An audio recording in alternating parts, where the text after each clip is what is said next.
Happy Summerween. So for any of you who don't know what Summerween is, it is a week-long readathon hosted in July by Gabby Reads. I will link her channel down below. And it is just a fun time. It's a way to bring spooky season into the summertime, because I don't know about you guys, but any of you who like reading mystery, thriller, and especially horror, for some reason it's very fun to read horror like the middle of the sweltering summer. I have no idea why. I'm here to participate because it's really fun. And I actually bought myself a merch. I know that, here, I'll show you. This is from 2 years ago, and I regretted not buying it 2 years ago so badly. So when I went to look at the merch for this year, I was like, well, I don't want this year's, I want this one. So I bought it, and now I'm gonna wear it the whole weekend. Just kidding. Maybe not. Maybe I will wear it again. Maybe I'll wash it on Saturday and then wear it again. I don't know, but it's very comfy and I enjoy it. So here's what we're gonna do. I don't know how many books I'm gonna be able to fit in for Summerween. Here are the prompts. So you don't have to follow the prompts, but they're pretty easy to fulfill, so I'm going to follow them. Can't remember what all of them are at this moment because I'm terrible preparing for filming videos. One of them I know is to read a book with a night sky in the cover. One of them is to read a book in the dark. One is to read a mystery horror thriller. Definitely got that one covered. One is to read a book with 5 words in the title, which one of these does have that. And then the 5th one I'll worry about later. I don't want to worry about it right now. Why does my hair look so long today? I'll worry about that later also. I have started 2 books, and one of them also goes towards my how many books, subscription box books can I read in a month video. So I'll be talking about it very briefly there, but here I will be elaborating more. Here's where you want to go if you want to hear about my subscription box books in detail. I will only be saying what I'm rating them over on my other vlog, which actually this one will be up first, so I don't know why I'm telling you this. But just so you know, I've actually I lied. I've started one, I'm about to start the other. And I'm going to be mood reading the whole of July, so I don't know exactly what I'm reading for the rest of Summerween, although I have some ones that I definitely want to get to. And I will show you in a second what all the contenders are. But the 2 I'm reading or starting to read right now. First one is Stepford Wives by Ira Levin. So this is a book I bought. Actually, I'm collecting all of the new covers of Ira Levin's books since I read Rosemary's Baby last year, and I really loved it. And I saw that they had new covers of all his books coming out. And the only 2 in hardcover, I think, are Stepford Wives and Rosemary's Baby. The others are in paperback. I also have A Kiss Before Dying. And then I think I have the ebook. And if I didn't buy the books on these from The Boys from Brazil and, what's the other one? Sliver. Those I have on ebook because I don't want to commit until they don't have great ratings. But this is pretty much universally beloved, and I am 5% into the audiobook right now. I got the audio as an ARC actually because I don't think that there has been an audiobook until now. Either that or it's really hard to get a hold of or out of print. I don't know what that entails exactly, but January Lavoie is the narrator, and I think Grover Gardner as well, but I love January Lavoie, so I'm very pleased with it so far, and so far it is good. I will talk about it more later once I'm further in than 5%. I literally just listened to it on my way home. It's only 3 hours and 58 minutes for the audiobook. So yeah, Stepford Wives. And then I am starting, which I'm very excited but also scared about, The Eyes Are the Best Part by Monika Kim. This is my 5-word title. The eyes are the best. Oh my God, no. The eyes are the best. It's 6. All right, well, I'm reading it anyway, so this will be my horror, my read a mystery, thriller, or horror. That's what this prompt will fulfill. And I'm going to be reading this one later tonight in the dark because I have the audio. That's 2 prompts down. This book, by the way, is a horror book about a Korean female serial killer in the making, which sounds interesting in and of itself, but apparently it's completely wild, and it starts when this girl, her mother, begins dating another man, and she starts having these first they're dreams, I think, and then daydreams, and then these like waking hallucinations of eating his eyeballs. Not for the faint of heart, I don't think, but I'm hopeful like weird humor can make me get through that. If there is no weird humor to be found, I probably won't like it, but it's been getting really good reviews from people whose tastes I mostly align with. So I'm excited to see what I think of it.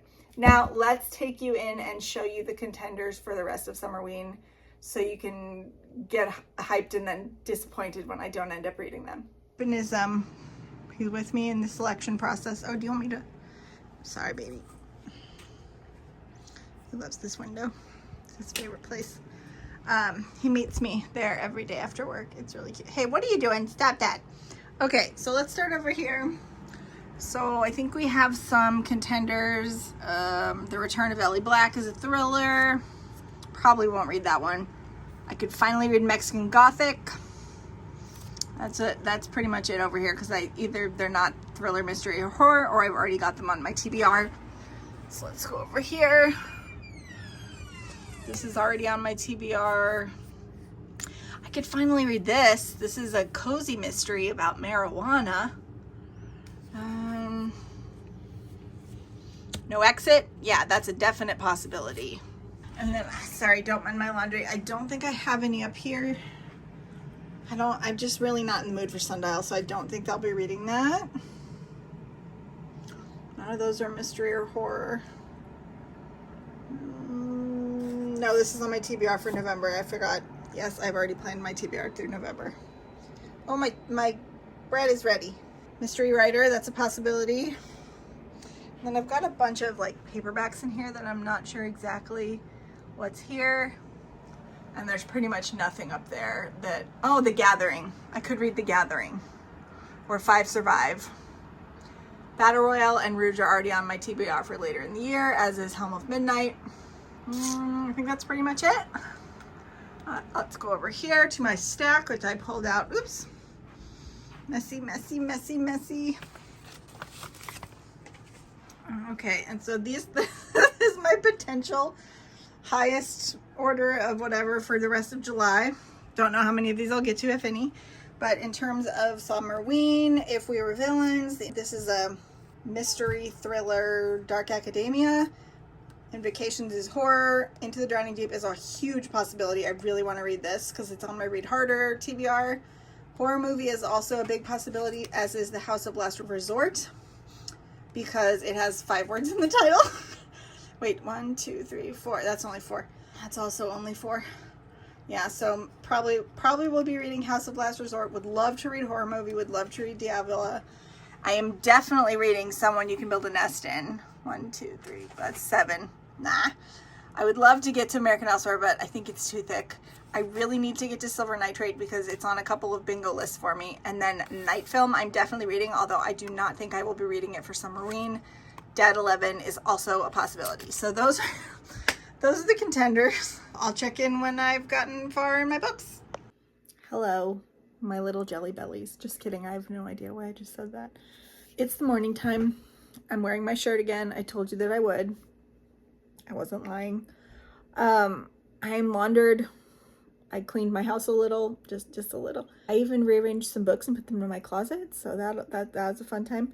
But mostly I'm reading, and I'm still reading the 2 from yesterday. Is the light too much over there? What's going on?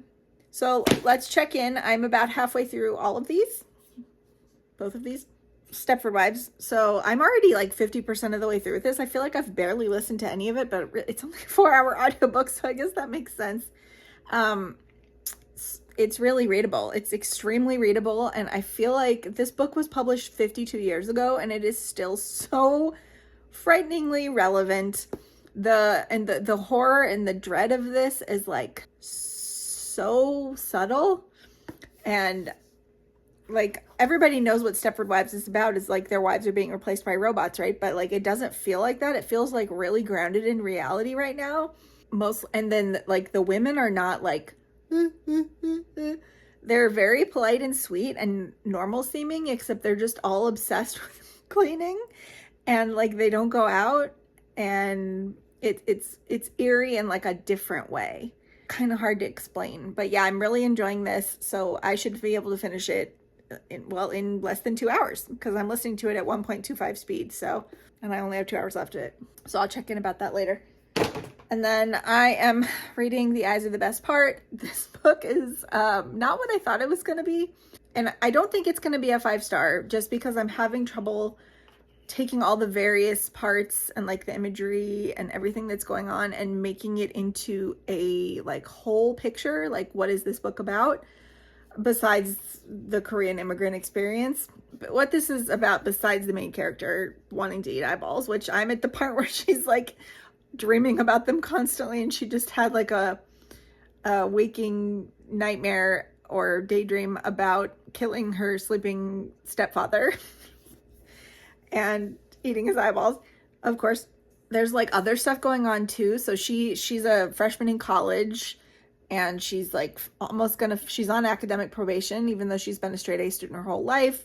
She's been acting really erratically towards her friends, and she literally sabotaged everyone's friendship when she didn't get into Berkeley and her other 3 friends did. Like, she started like stealing things and planting them in other people's business and like manufacturing emails from each, and like she literally sabotaged their entire friend group, and they figured out what was going on and they cut her out. And she feels like weirdly passive about that. So something's not quite right. I almost feel like she's about to have like some sort of a psychotic break. But then like she has these moments of lucidity that are completely like, yeah, man, I get you. And then there's this white dude in one of her classes called Jeffrey, and he's obviously in love with her and she doesn't see it. But also he's obviously a huge creep, and she also doesn't see that. And he talks a good game about like feminism and patriarchy and all that stuff. And he wears like Ruth Bader Ginsburg t-shirts, but then he gave her chopsticks for Christmas. And she was like, what the fuck? So it's clear that, I mean, her stepfather also is into Asian fetishization. Very clearly, like he gets mad when they go to a Chinese restaurant and their Asian American waitress is replaced by a white blonde woman. He literally has a temper tantrum, and he's like, we came here for the authentic experience. And then the girls are like, this isn't an authentic Chinese restaurant. What the hell are you talking about? I don't know. It's very entertaining. It's very readable. I've only been reading it for like an hour and a half, and I'm already halfway through, a little bit over halfway through. And nothing really gross has actually happened yet. I'm assuming that's gonna come later. I did want to read you guys this one section. So this is on page 140, and she's remembering because her father has left her mother, and she's remembering when they had a successful dry cleaning business before her father lost all their money by giving money to a friend for an investment scheme that was obviously a scam. Anyway, she was remembering an interaction that he had with a white man once in the store when she was there. So this white man has just brought back in a dirty stained shirt that he obviously made a mess of himself, because her father would never have let such a garment leave the store, and he's wanting his money back and the work done again. I hated him, but in that moment I hated my father too. I felt a terrible sense of shame seeing the money clutched in the customer's hand and the dejected look on my father's face. How could he let me see him like that? How could he embarrass us so badly?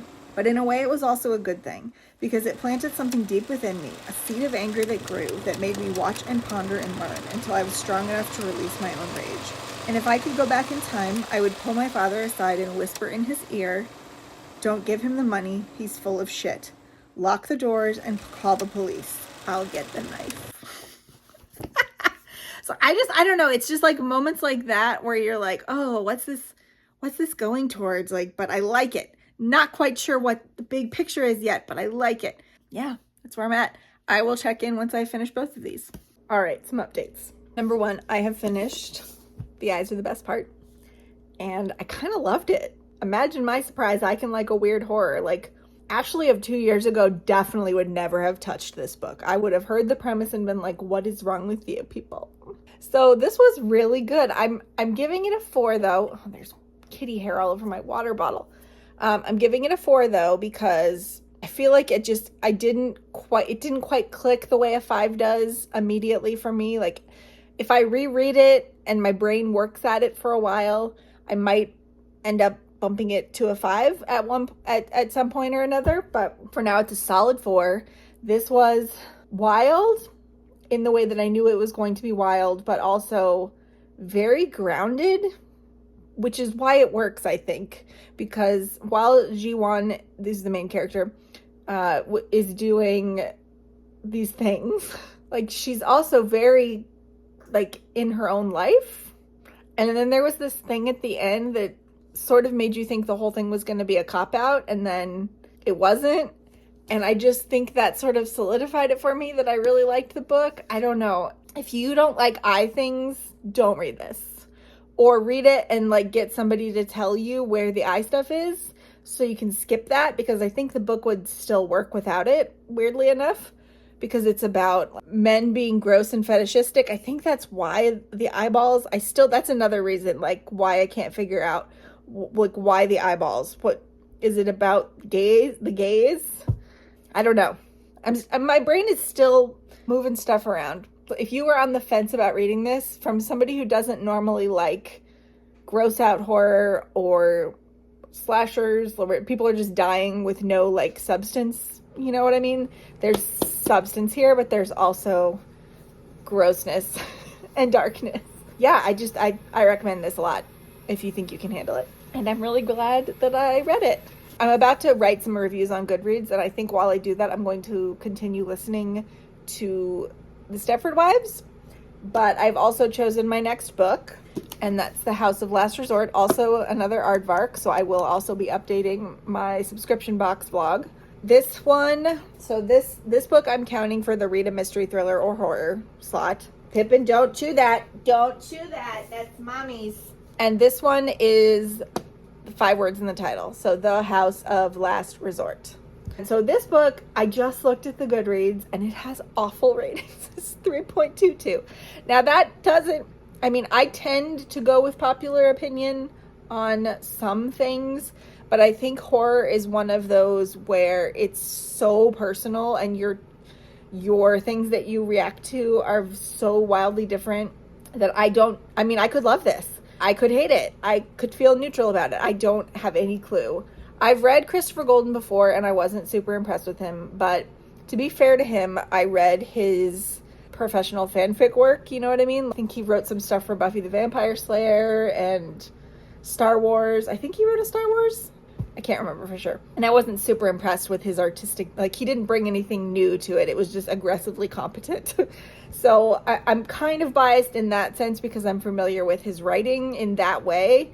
But then again, like, when you're writing professional fanfic like that, or regular fanfic, you know, just for funsies and you're not making money, you're in a different headspace than when you create your own stuff. And some people are good at one and some people are good at the other. It's pretty rare to be good at both, in my opinion.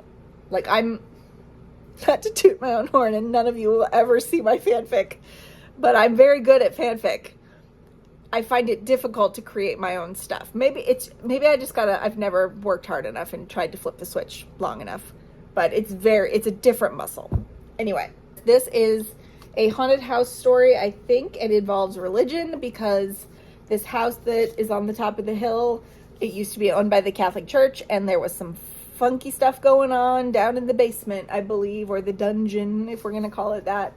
And a family is here, and they've bought the house for a suspiciously low amount of money. So that's the setup. I will check back in once I know more, or I might just read the whole thing and then come back. It's nighttime. I'm tired. I'm about to go to bed. I just wanted to update you on the House of Last Resort. Yeah, I gave this 1 star, and I technically DNF'd it. I read, like, full on up to 25%, and then I said, fuck it, I don't like this, and I'm not reading any more of it. But I do want to know what happens. Like, I want to know what the mystery was. So I just sped read the rest of it. It took me about 20 minutes. And I'm glad I didn't subject myself to that because it was awful. So first of all, problem number 1. I'm going to put this here. See if I can make that work. Problem number 1, the writing itself. Like, I remembered his writing being mediocre. But this is, like, beyond mediocre. This is, like, let me tell you about all of this stuff, and meanwhile, you will not feel a single emotion. Just not great. Number 2, the characters, which is, of course, connected to the writing, but they were like stale white bread.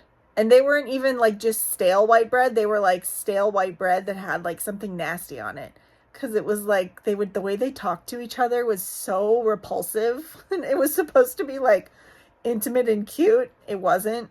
It wasn't cute. This book takes place in Sicily, which I didn't know. I thought it was just someplace in Italy, but it's Sicily, and that's where my people are from. My people are from Sicily. So I should have like enjoyed that, but I didn't. It just made me mad. And then also the mystery of what was going on with the church owning the house wasn't exciting. It wasn't good. And I hated the ending. Technically I'm giving it 1.5 stars because I've read books that are worse than this, but I really didn't like it and I do not recommend it. So that's the end of that. So before I go to bed, I did decide what I wanted to read next, and this is going to make one of you at least very happy, and that's The Book of the Most Precious Substance by Sara Gran. I've heard nothing but good things about this. Apparently it's a horror about, and it's a fantasy also, about like a book of sex magic. So should be interesting. But I mean, I've heard like some really smart people and people whose tastes that I usually align with on this kind of weird stuff love it. So I'm very hopeful. Please be better. Like, it has to be better than The House of Last Resort. It has to be. I mean, it'd be really difficult for it to be worse or even as bad. Anyway, I'm tired. I'm going to go to bed. I'll check in the morning once I've started this. This is great, and I am loving it. This is The Book of the Most Precious Substance, by the way. It's really hard to describe. So the main character's name is Lily Albrecht, and she was a writer, and she met this man and they fell madly, passionately in love with each other, and everything was going great until he started coming down with what they're calling early onset dementia. And he's only in his 40s, and it straps her of all her money, her energy, and her time. And now she's a rare book dealer, which she kind of just fell into that by accident when she sold off their collection. And she is, you know, making do, but is very lonely. When one day at a book fair, which is not like a scholastic book fair, it's like a rare book dealer thing, somebody approaches her, one of her acquaintances approaches her and says, I have a client who is looking for a certain book, and if you help me find it, I will cut you in for a huge percentage of the profits, which could be $1 million+. He's looking for this book called The Most Precious Substance, or The Precious Substance in Latin. So she gets wrapped up into this, and she gets this other guy, Lucas, who's a friend of hers, into it as well. And they start looking for the book. And so it turns out the most precious substance, I mean, take 3 guesses and then you've probably got it. But so it's a pretty good euphemism, I think. But yeah, so they haven't found the book yet, but one presumes that they will, and things are not going to go great. And that's my opinion of what's going to happen. But I'm really enjoying it. I really love the writing.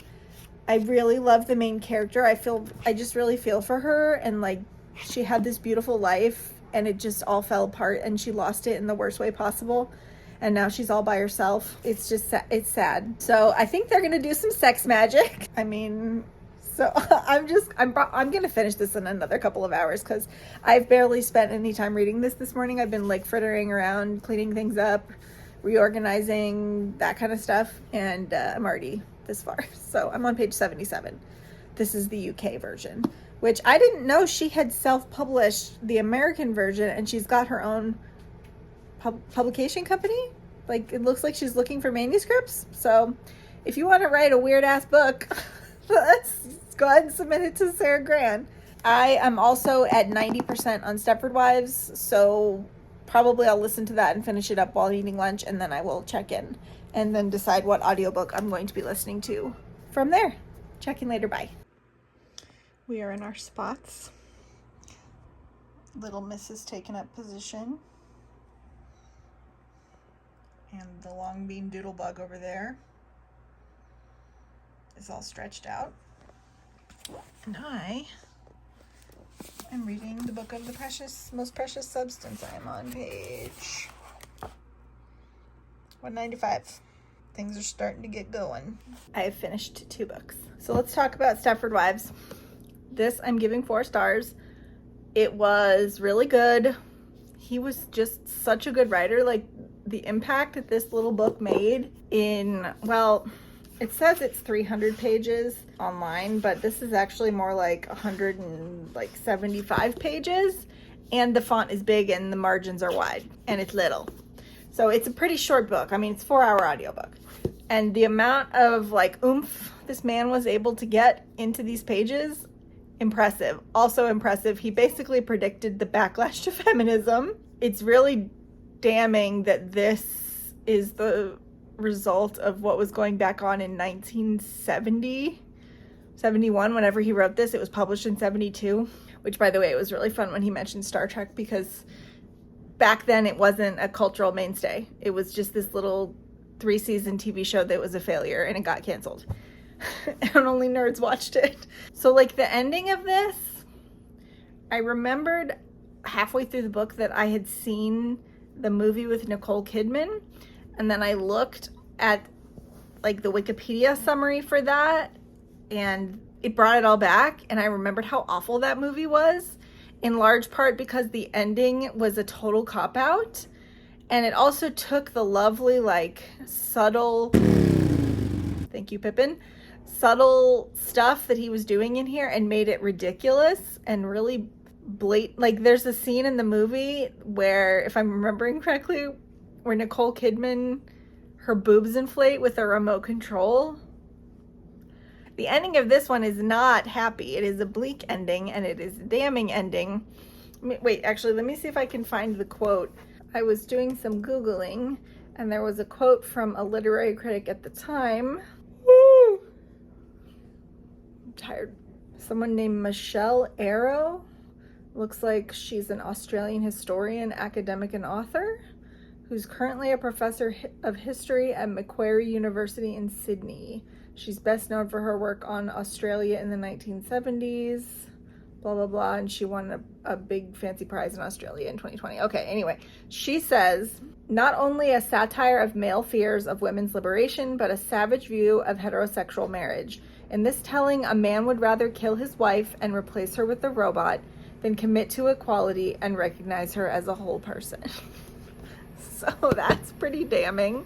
And the way the book ends is also damning. I wonder what this book would look like if this had never been written and Ira Levin was living now and he decided to write this, what the ending would be for these times. Because the thing about this plot in the 70s was that it was really audacious, and like, you wrote about what now? About men turning their wives into sex robots who cleaned house all the time and had big boobs?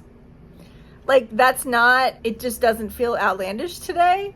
It feels like there's a class of men who would openly talk about doing that. You know what I mean? Like, it's just all hanging out there. But this was revolutionary back in the day. I also think it's interesting to think about the reaction and the way that Stepford wife has come to mean like satirization of housewives, when in fact what this book is critiquing is not housewives, but men and the patriarchy, because it's the men who are making these women do this. It is them wanting their wives to conform to their ideals, and it is their actions that diminish their wives' humanity. And so like the three women in this, there's Joanna, who's the main character, and she's a photographer, and she's very smart, and I feel like she's probably the only person who's figured the whole thing out in the 6 or 7 years it's been going on, that this men's club, I'm using a lot of quotations, that this men's club has existed. And then she makes friends with a woman named Bobby, who is described as being a messy, with short stubby fingers, a large bottom, and dirty toes. So like, she just doesn't care. She's just, things are messy in Bobby's life, but she's a great character and she's really cool.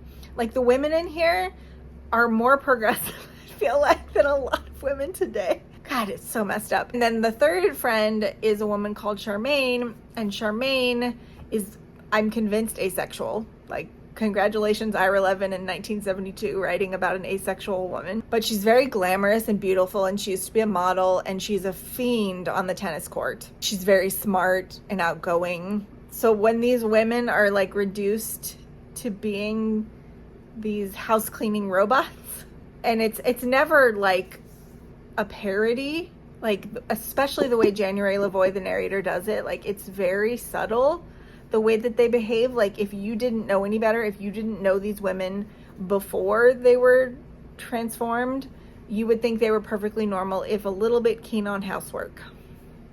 It's just masterful. This is the second book in a row that has really impressed me from Ira Levin and exceeded my expectations. So highly recommend this and Rosemary's Baby, but this might be more up your speed if you don't do like devils and possessions and, you know, stuff like that. But really that book is more about the men. Like the biggest evil in that book is her husband who's complicit in taking away her bodily autonomy.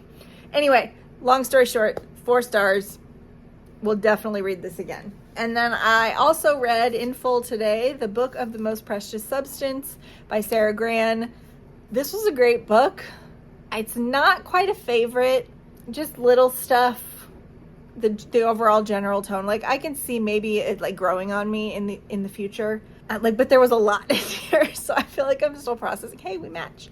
I feel like I'm still processing it. And also there was this technique the author used that I wasn't a super huge fan of. It kept pulling me out of the story, where she would excessively hint at the future. Like you could tell that she was writing from the future, and then she would in the moment say, now I know that this is what was actually going on. And it just, the way it was done kept pulling me out, and I was like, I feel like either you could do this less or do it a little bit differently, and I wouldn't have minded. But there was something about it that just sort of pulled me out. So I can't give it a perfect 5. I can't even give it really a 4.5, but this was a very interesting book. I don't want to spoil it for you, but the book that they're looking for, it takes them, her and her business partner / friend-ish, Lucas, like go all over the world looking for this book, and then they start participating in the rituals themselves, and things get weird. Although I will say this is a lot less weird than I thought it would be. I thought it was going to be really weird,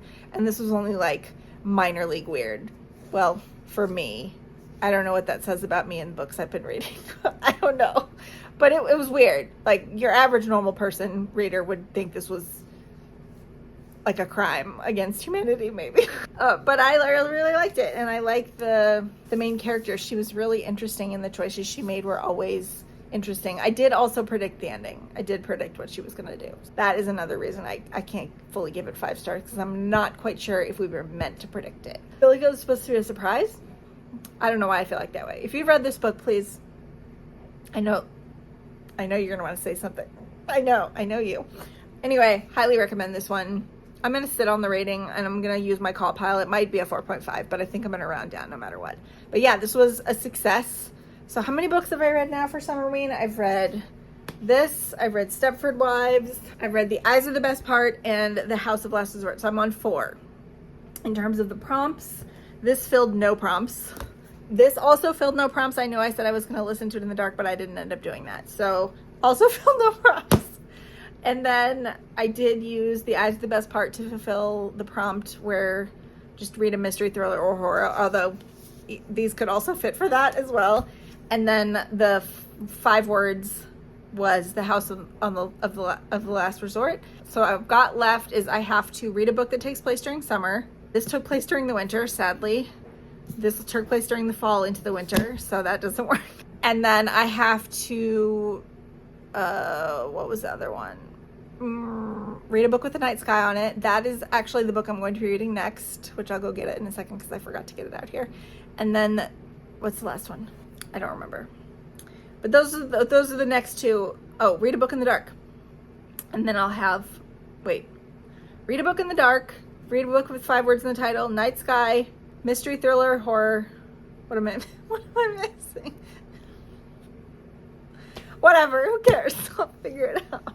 I'm really good planner. Let me go get the book because I'm reading.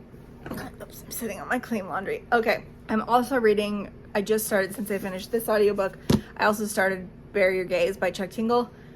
And by started, I mean I haven't actually started it yet, but it's on my currently reading shelf. I'm going to start listening to it right now as I go wash my face and get ready for bed. So I'll check in about that once I've, tomorrow, once I've gotten into it. And then I'm too tired to start this tonight. It's bedtime right now. And if you can't tell, I spent the the last 2 nights staying up way too late, so I need to go to bed on time tonight. But the book that I'm reading that will also fulfill the prompt for the night sky is Someone You Can Build a Nest In. I'm so excited. So this one, like, I'm trying not to go in with any expectations of what's actually happening, but I just get such a good feeling when I look at this cover. Look at her face, and then the blurb, and you can see it's the night sky, so there's the moon, and then there's little stars. This is the night sky. So this is my next book, Someone You Can Build a Nest In. But I don't want to start it tonight because I'm too tired. I'm too tired. Okay, this is a really long clip, so I'm gonna go away now, and I will see you tomorrow.